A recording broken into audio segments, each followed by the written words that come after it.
Springboard Roadshow Foundation, in partnership with the MasterCard Foundation and Solidaridad, present CoRe, the COVID-19 Recovery and Resilience Program. Hello, and welcome to the CoRe program. My name is Esi Ansah, and I'm a recruiter and a career coach. Today we're going to be learning about careers. We're talking about tips and secrets for career promotion. What are some of the things that you can do that will advance your career? We're going to look at this in 4 different ways. 1, what do you do while you are in school that will help you to advance your career? 2, what do you do while you are in waiting? That's when you are in between jobs or you finish school and you're waiting to find a job. 3, what do you do to build your experience once you get onto the job? And we might spend a little time talking about the job search itself. So let's get started. Okay, so while you are in school, in fact, one of the things that's very, very important, regardless of whether you are working, whether you are in school, whether you are in waiting, is learning more about your career interest. How do you do that? If you want to learn more about your career interests, you read. Read about your career interest. Maybe I've always liked cars and I want to learn more about cars. I want to go and work in a shop where I know how to fix cars, how to detail cars. How do I learn? Start by reading any material you can get your hands on, where you can read more about cars and the companies who make cars, the process of fixing and maintaining different parts. If you go online, there are so many resources. And if you go to a website like WikiHow, that's WIKIHOW, that's part of Wikipedia. If you go online to a site like that, you can learn about anything, how to make things, how to create, how to fix, everything is on there. So one of the ways in which you can read widely and learn more about your career interest is finding resources, books, or sometimes you may hear a program on radio. Some radio stations have a car show. You can tune in and then listen. So whatever you can do to learn more, do that and read as much as you can.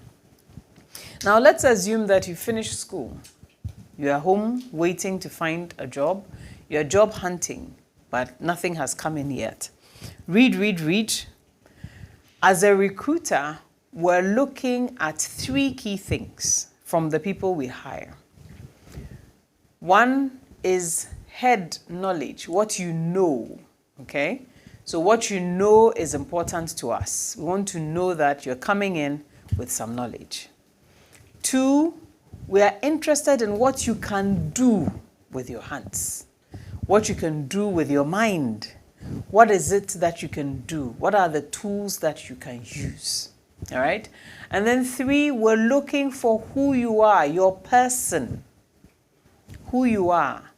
What's your attitude towards work? What is your work ethic like? Some people will call these soft skills. Okay, so we need to know that you have the knowledge we're looking for. You have the actual skills that we're looking for, meaning you can do the work we're giving to you. And then it's important to us to know who you are as a person. And so while you are in waiting before you find a job, or even when you are in a job, it's important to build yourself in these 3 areas. I've mentioned what you can do to build your knowledge. Let's look at how you can build your tangible skills. If, for example, you're looking for a job in any organization, learning how to use a tool set or a toolkit like Microsoft Office is extremely important. And so what you do is you find ways of using your own personal information in practice. If you don't have a CV, you go find a laptop. So if you have one, that's great.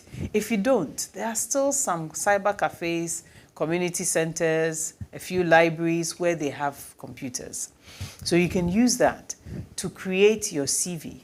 As you do that, you're actually building your experience in using Microsoft Word. Find ways of learning how to use PowerPoint, for example.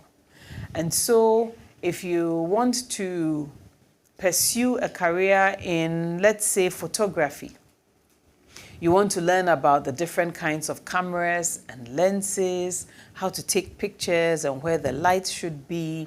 You can go online, learn these things, and now create a presentation. So you have a PowerPoint presentation that shares the things that you have learned.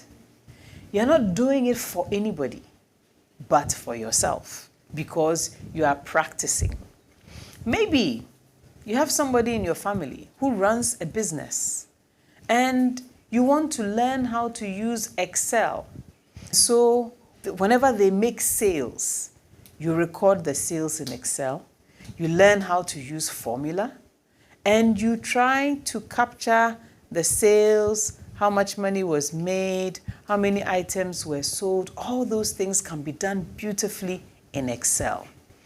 And so by using your personal situations, you are able to practice those skills. If you do that, by the time you get into the world of work, by the time somebody hires you, you've learned how to do a lot of these things on your own. Another thing that is very important in building skills is apprenticeship. This means that you find somebody who is doing what you're interested in, and you go with the attitude and the mindset to learn. And so I want to be a fashion designer, and I find somebody who sews, and I tell them, I'd love to learn how to sew. Can I come in as an apprentice and learn how to sew? If I don't have the equipment, maybe I can start saving. And so if there are things I can do in order to earn money, maybe I can braid hair very, very well, but I'm not interested in that as a career. I can use that as a job to be able to raise some money and then take that money and invest it in a sewing machine, if what I really want to do is to learn how to sew. And so save and invest in your own career growth. It's very important. Apprenticeship can help, and volunteering is another option. Getting out there and saying, I'd love to just come in and work with you. You don't have to pay me anything. If I can get something for transportation, wonderful. But money is not my focus. In order to do that and for that to work, look for opportunities close to where you live. That way, you don't have to worry about spending time to move from one place to another far away just in order to go and volunteer. And so it's very, very possible to build your skills while you are waiting.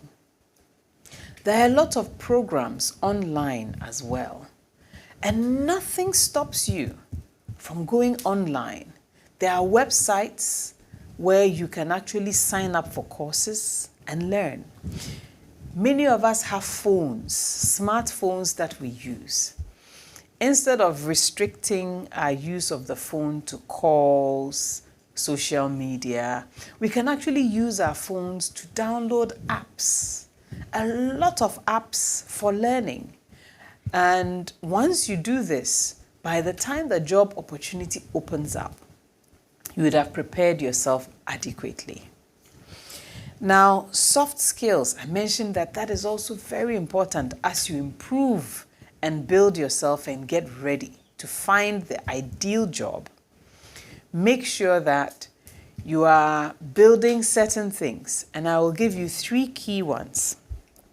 1, being proactive. Every employer wants to hire somebody who is proactive. Being proactive means that you don't sit down, fold your arms, and wait for somebody to tell you what to do. Instead, you're working in a place and you identify ways where you can do things better. You go ahead and you get started. You can share with your boss, I think it would be great if we do X or Y, and then you get ahead with it. And so being proactive and not waiting to be told is important. If you're working in a place where there are customers coming in, you can't sit and just look at them and not welcome them because nobody has told you to do that.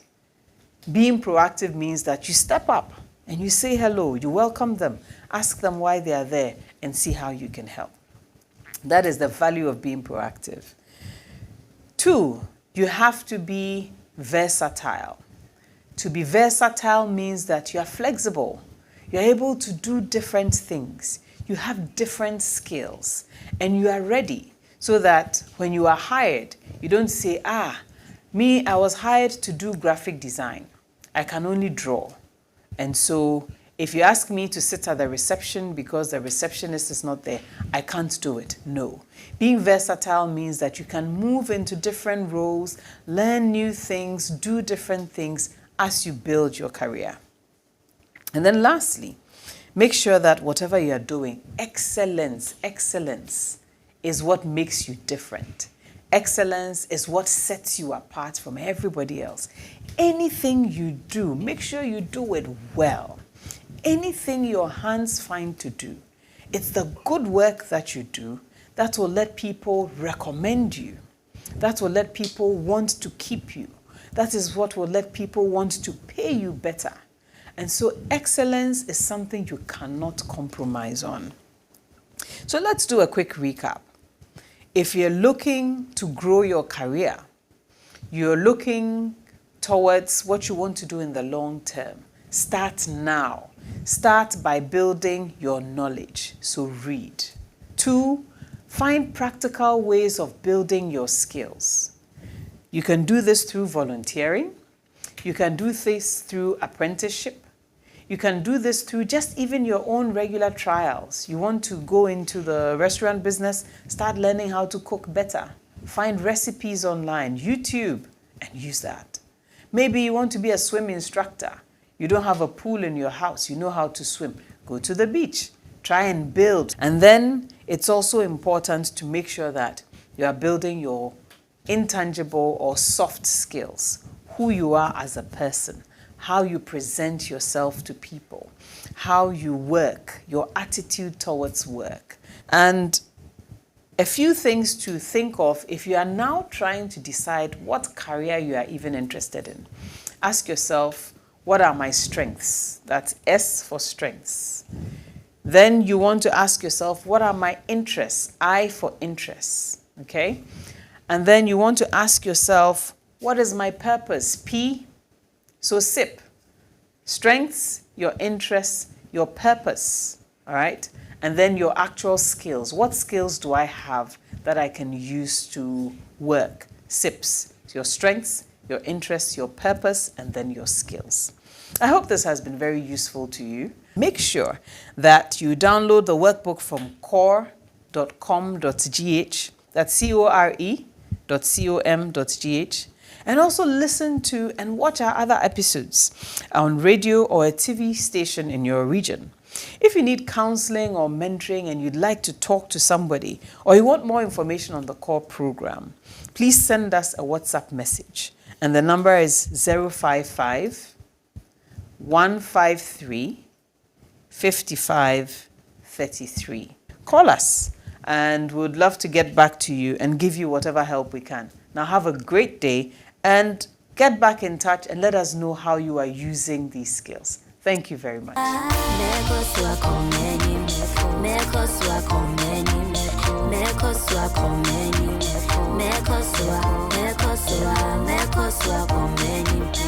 a presentation of CoRe, the COVID-19 Recovery and Resilience Program. Back to the basics.